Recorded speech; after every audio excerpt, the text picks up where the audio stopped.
as our fluids are ideal and incompressible, as mentioned previously, if you got fluid flowing into one end of a pipe, it must flow out the other. This is basically characterized by a flow rate, which we use Q for the symbol. And this flow rate can be either mass or volume.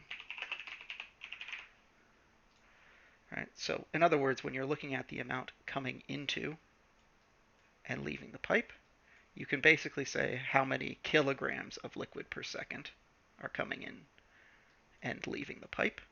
That would be a mass flow rate.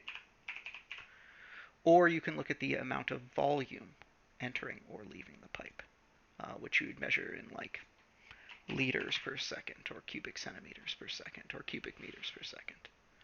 And for our system, if we take a look at Q coming in versus Q coming out, so we'll call this Q and we'll call this one Q prime, they need to be the same.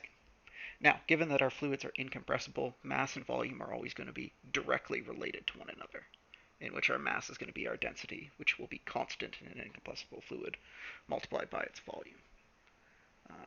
But that's basically, when you're dealing with flow rates, what you have to deal with. Now, we can extend this a little bit. These Q's here not only depend, or not only have to be equal, but they also depend on how big the pipe section is. The idea here is if you block off one end of the pipe, right, and you've seen this if you've ever taken a hose and blocked off one end of it, you will get an actual faster fluid flow through it. And the reason for this is the amount of stuff you have coming out of the end depends on two basic things. It depends on the area that's unblocked at the end and how fast things are coming out. So if we're dealing with volumetric flow rates, this Q on this end is equal to whatever the cross-sectional area uncovered by the pipe is, and the Q on this end is equal to the other cross-sectional area multiplied by the pipe volume.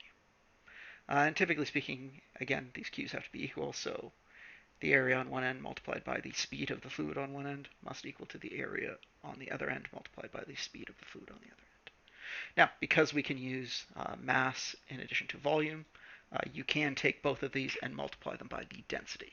But that density will be the same for both Q and Q prime. So typically speaking, the volume flow rate is a little easier to handle, but both are completely usable. With this, you can actually figure out how quickly fluid is going to be moving from one end to another. And the general idea here is if your fluids are incompressible and there's no viscosity or friction along the outside edges, this flow rate relationship should remain true at all points in time. So typically speaking, if you have a large incoming amount of fluid and you restrict one of the ends, fluid will be shot out faster from that end. And you can test that with pretty much any device that has fluid flowing in your house. Even if you go to the faucet of your sink, turn it on full blast, and then cover up half of it with your thumb, you'll notice that the liquid actually comes out faster as opposed to slower.